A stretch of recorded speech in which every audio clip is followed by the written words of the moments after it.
Everyone, before we begin this morning, I want to address something. Our junior handler for client relations here is no longer with Dalton Group as of today. We are moving in a different direction with someone who better fits our vision. Those words came out of Brenda Walsh's mouth on a Tuesday morning in September. 23 people stood around the main gathering space on the fourth floor. 23 people who suddenly became very interested in the floor tiles, or the water dispenser, or their own fingernails. Anyone except me. I stood there by the window, holding a stack of reports I had prepared for the quarterly review. 4 years of reports, 4 years of building relationships with people who trusted our services enough to stay with us. 4 years of turning 12 struggling relationships into 97 strong ones. Brenda kept smiling. That particular smile she used when she wanted something to seem friendly, but really wanted you to understand she had already decided everything. Please pack your belongings by the end of today. We need your space for the new persons starting Monday. I remember thinking how strange it felt that my legs just kept holding me up, that my hands did not drop those reports all over the floor, that I somehow nodded once and walked toward my area without making a sound. Behind me, I heard people starting to whisper. Brenda started talking about quarterly targets, as if she had not just announced that someone was being erased from their workplace in front of everyone who knew her. 4 years earlier, I had walked into Dalton Group with a single goal. My father had sat me down 3 months before I applied and told me something I did not understand at first. He had invested in a small company years ago, a company that needed cash to survive, and he had believed in what they were trying to build. He owned 30% of that company. The name of that company was Dalton Group, but he made me promise something before I applied. Learn everything from the bottom. Do not tell anyone who you are or what connection you have. Earn every single thing yourself. If you use my name, you will never know if you truly deserved what you got. I want you to know you earned it, I promised him. I gave him my word that I would never mention his investment or his name or any connection between us. I would be just another person trying to build a career, just another woman working her way forward one day at a time. He died 2 years into my time at Dalton. Lung infection that turned into something worse. I worked through the days after his funeral because I did not know what else to do. My sister Phoebe needed surgery 6 months later for a growth they found in her abdomen. I worked through those weeks too. Every weekend for the past 18 months, I had been at my workspace or visiting clients or preparing presentations. Not because anyone forced me, because I wanted to prove to myself that my father had been right about me, that I could do this without his name protecting me. Brenda knew none of this. Nobody at Dalton knew any of it. To them, I was just Lily Brennan, who had somehow gotten lucky with clients, who had somehow managed to keep people happy enough to stay, who had somehow come up with strategies that worked. Somehow, that word Brenda used a lot when talking about my results. You somehow managed to keep the Hilford people from leaving. You somehow convinced the Canton Group to expand their agreement with us. You somehow found a way to bring in those referrals from the Northwest region, as if luck had done it, as if I had stumbled into success the way you stumble into a puddle on a rainy day.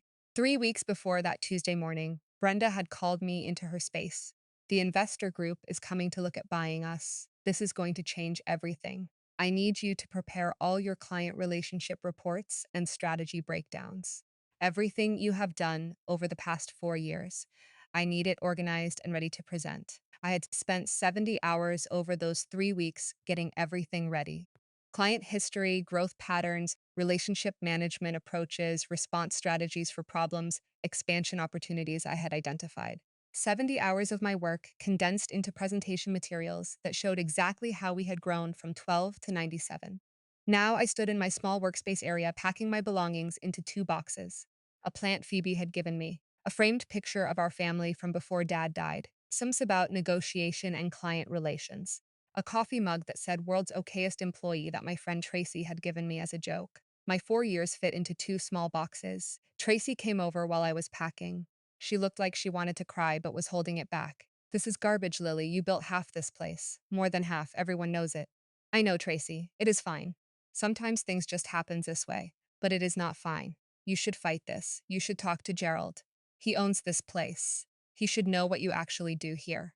Gerald Moss owned 60% of Dalton Group. My father's investment group owned the other 30%. The remaining 10% was split between early employees who had stayed long enough to earn small shares.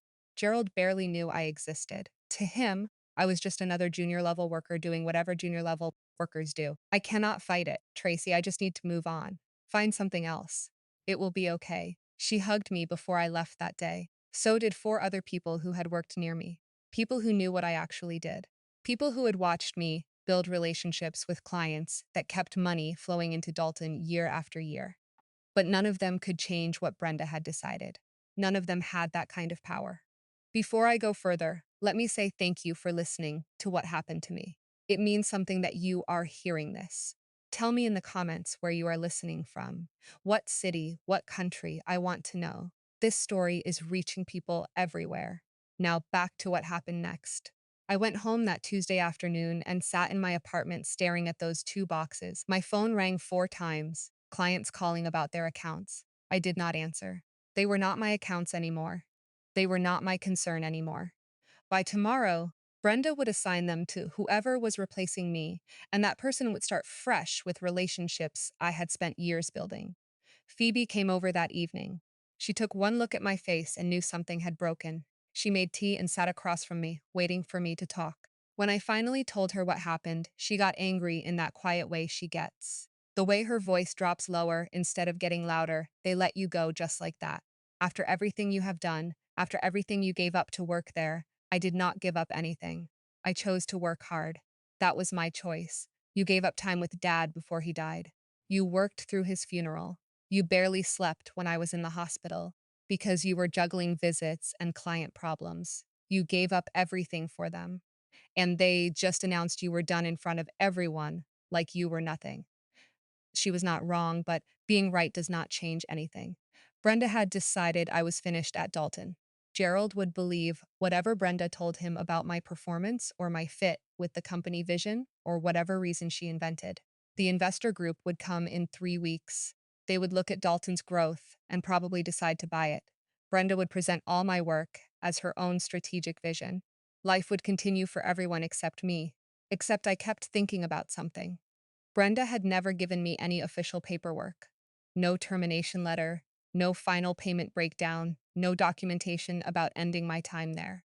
She had just announced it in front of people and told me to pack my things, which meant technically on paper I was still employed.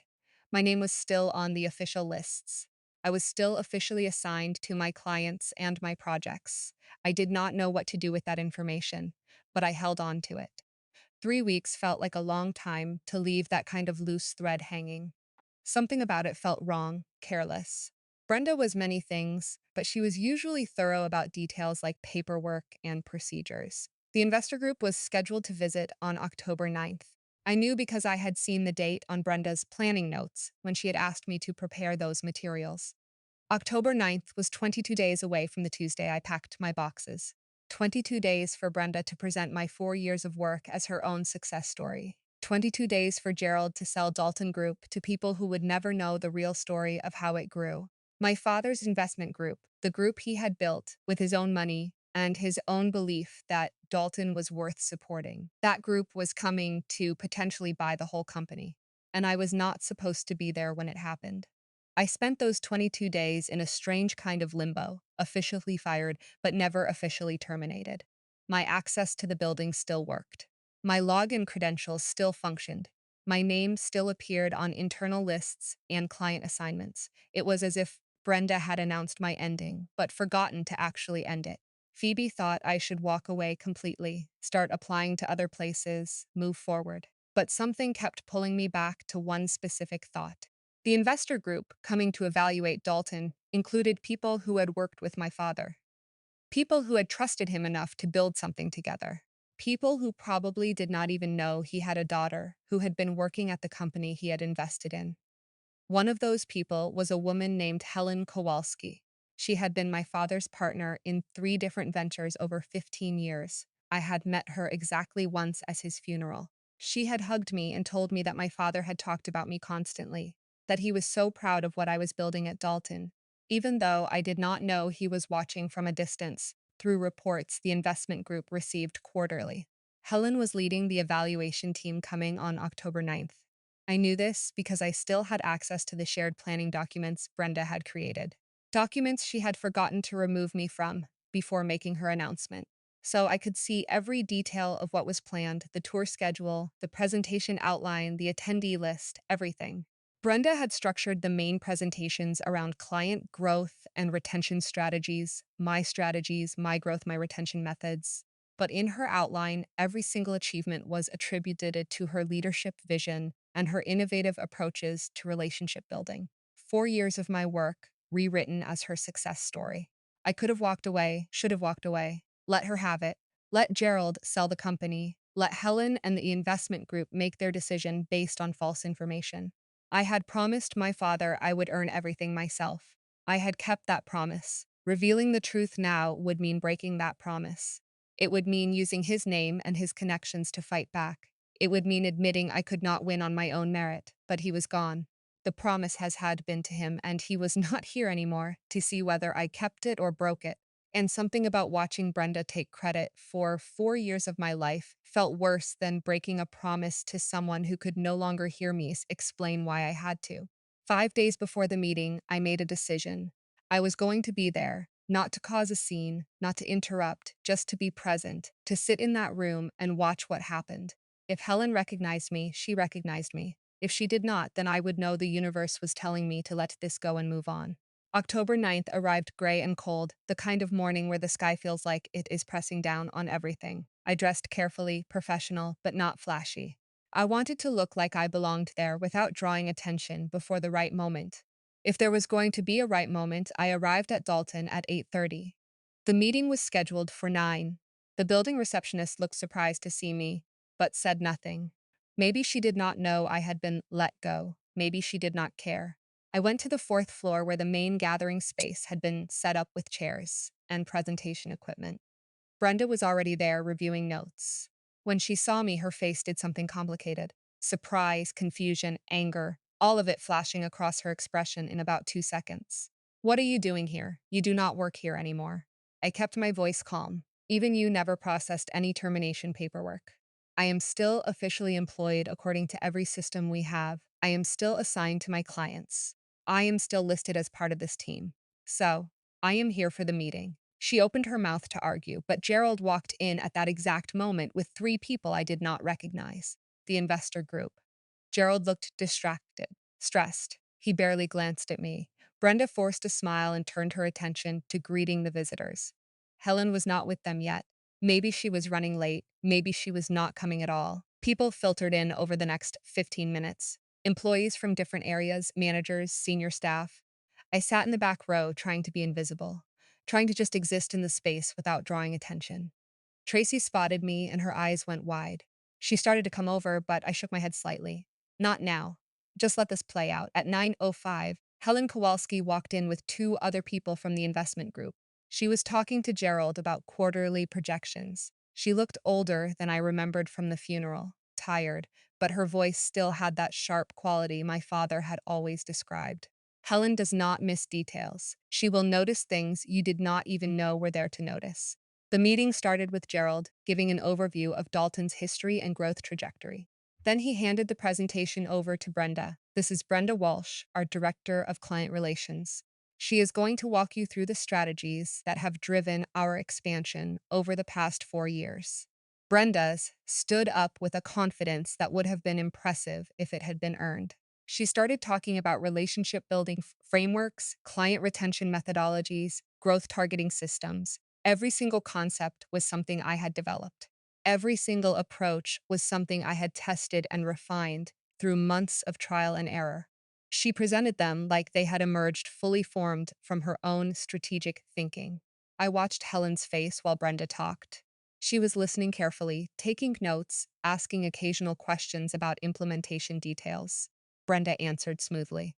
She had studied my materials well enough to fake understanding of how they actually worked in practice.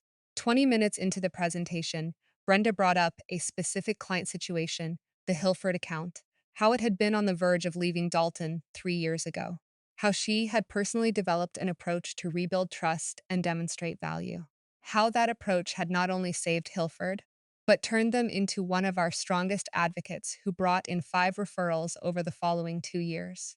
I had spent 11 months rebuilding the Hilford relationship, 11 months of weekly calls and visits and problem solving and proving we could deliver what we promised. I had driven 4 hours each way every other week to meet with their team in person because they needed to see commitment. I had missed Fee's birthday dinner because of a Hilford crisis. I had taken calls at 11 at night and 6 in the morning because their operation ran on irregular hours. 11 months of my life that Brenda was now describing as her personal achievement.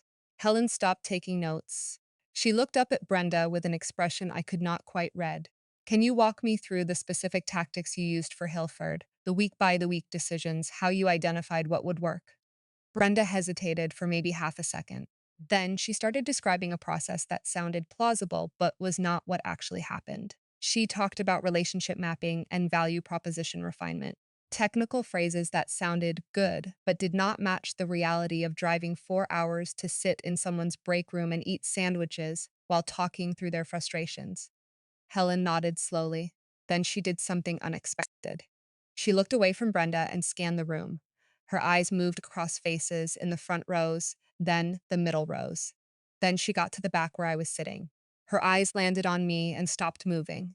I saw recognition hit her, saw her face change, saw her lean forward slightly in her chair as if she needed to make sure she was seeing correctly. She stared at me for what felt like a long time, but was probably 5 seconds. Then she turned to the person sitting next to her and whispered something. That person looked at me too, then back at Helen, then at me again. Brenda was still talking about client growth metrics. Gerald was watching the presentation. Nobody else had noticed Helen's attention shift except the people immediately around her and me. Helen raised her hand. Brenda stopped mid-sentence. Yes. Do you have a question?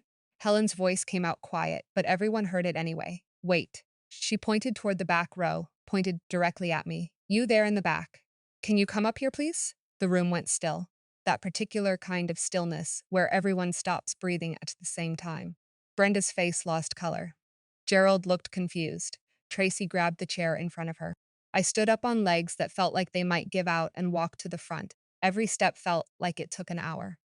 Helen stood up when I reached her. She looked at my face from maybe 2 feet away. Her eyes were sharp, searching. Then she said the words that changed everything. You are his daughter. You are David Brennan's daughter. The room somehow got even quieter. I nodded once. Yes, my father was David Brennan. Helen turned to Gerald. You knew David had a daughter working here. You had to know. Gerald looked like someone had just told him the building was on fire. I did not know. I had no idea David had a daughter. I certainly did not know anyone here was related to him. Helen looked at Brenda. Did you know? Brenda's mouth opened, but nothing came out at first. Then she managed to say no. I had no idea. She never mentioned it. Nobody knew. Helen sat back down. She reached into the bag she had brought and pulled out a worn notebook. My father's notebook. I recognized it immediately. He had carried it everywhere the last 5 years of his life. Brown leather cover, pages filled with his cramped handwriting. I had looked for it after he died, but never found it. Helen opened it to a page marked with a small tab. She started reading out loud. October 14th. Lily saved the Hilford situation. They were ready to walk. She drove out there every other week for months, built trust back piece by piece. I am watching her prove she can do this without anyone knowing I am connected. She is better at this than I ever was. She flipped to another marked page. January 9th. Lily brought in 3 new relationships from the Northwest region. Nobody handed her those.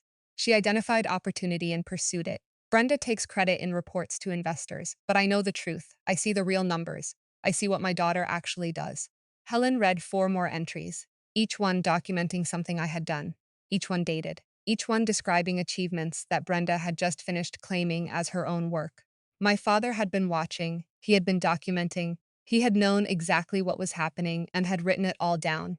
When Helen finished reading, Gerald looked like someone had replaced his bones with water. He sat there staring at the notebook, then at me, then back at the notebook. Brenda had gone completely still, the kind of still where you are trying to decide if you can somehow disappear by not moving. Helen closed the notebook carefully. She looked at Gerald. David wrote these entries right up until he died. He tracked his daughter's progress because he wanted to know if his investment in this company was being built on real foundations or false ones.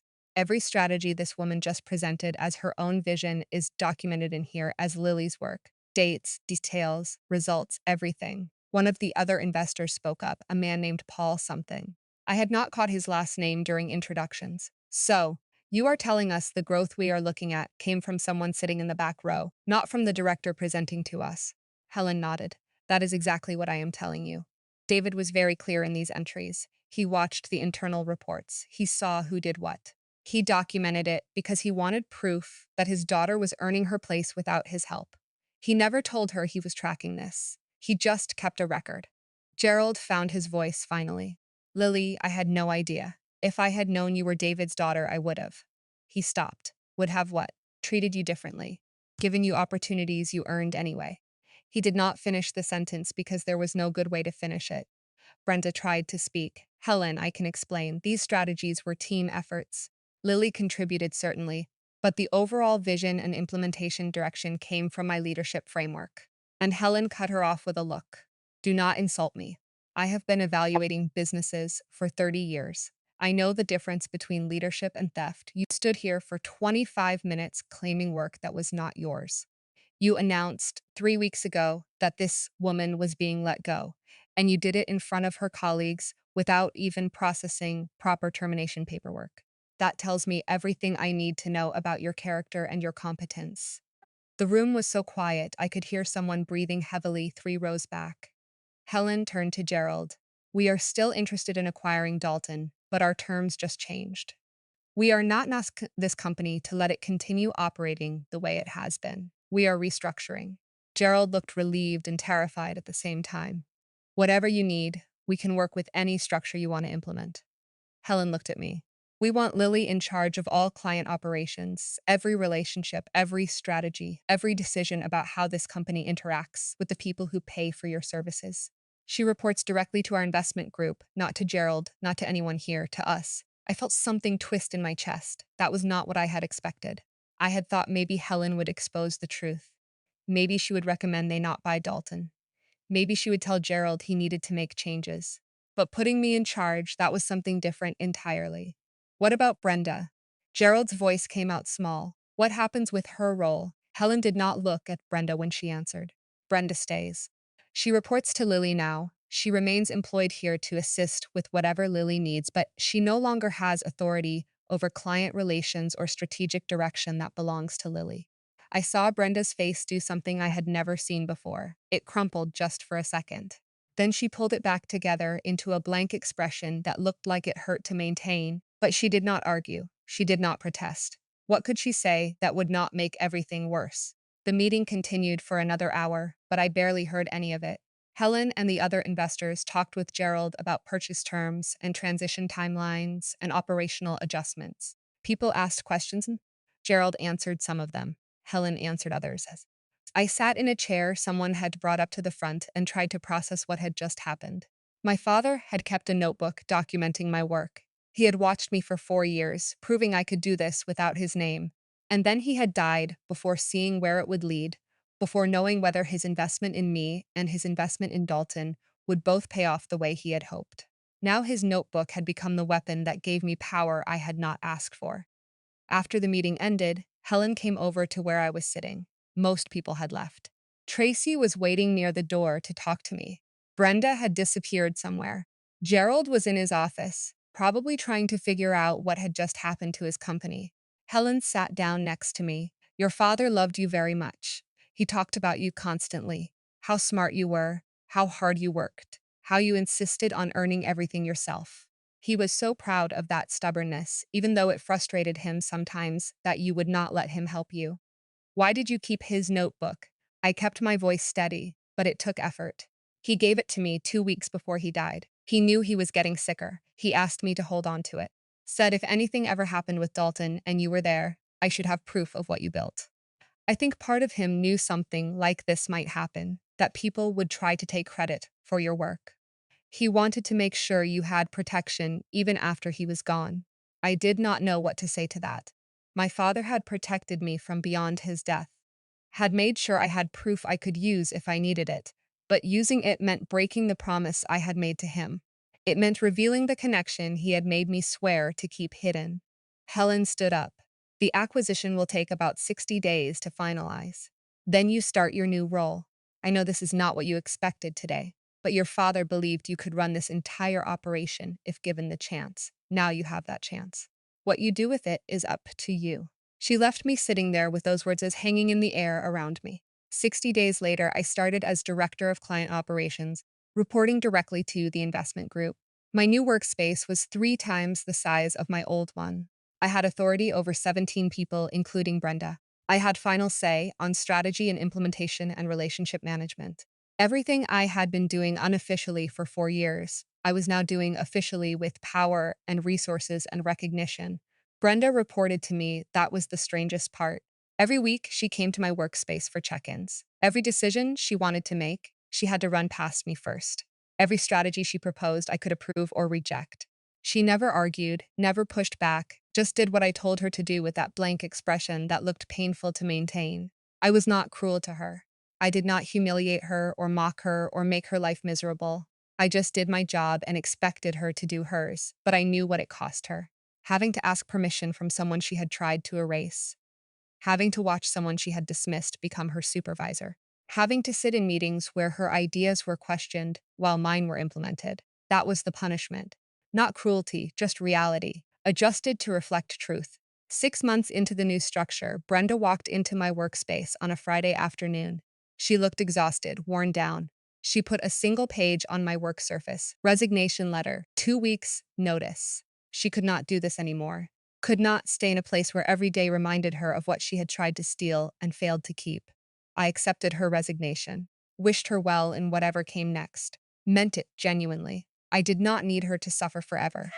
I just needed her to understand that taking credit for other people's work has consequences. She understood now. That was enough.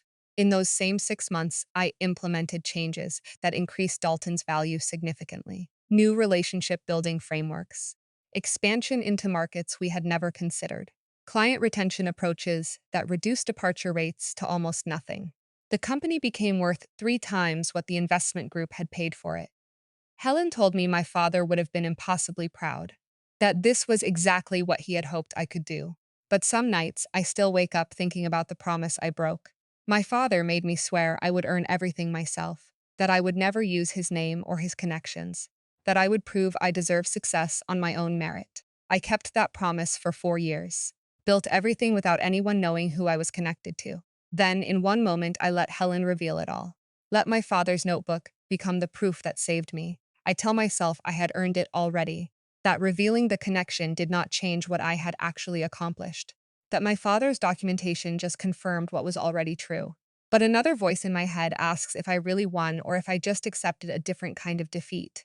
If proving myself meant doing it completely alone, then I failed. I needed my father's memory and his written words to claim what I had built. That question does not have a comfortable answer. Maybe it does not have an answer at all. Maybe winning always costs something. Maybe you never get revenge without losing a piece of what you were trying to protect. Maybe the point is not whether you win cleanly, but whether what you gain is worth what you give up. I run client operations for a company worth 3 times what it was when Brenda tried to erase me. I make decisions that affect dozens of employees and nearly 100 client relationships. I have authority and recognition and respect, but I also have a broken promise to my father. A promise that meant something to both of us. A promise I cannot unbreak no matter how much I try to justify why breaking it was necessary. So when people ask if I got revenge on Brenda Walsh, and the answer is yes. When they ask if it felt good, the answer is complicated. When they ask if I would do it again, the answer is, I do not know. Some victories do not feel the way you think they will. Some justice comes with a cost you did not expect to pay. Some stories do not end with clean satisfaction. They just end with you standing in a bigger workspace, wondering what your father would think about how you got there. Thank you for listening to what happened to me, for staying until the end. If this story meant something to you, leave a comment telling me what you think. And if you want to hear more stories like this one, hit that subscribe button. Stories about real people facing impossible situations and finding ways through. I appreciate every single person who listened. Thank you.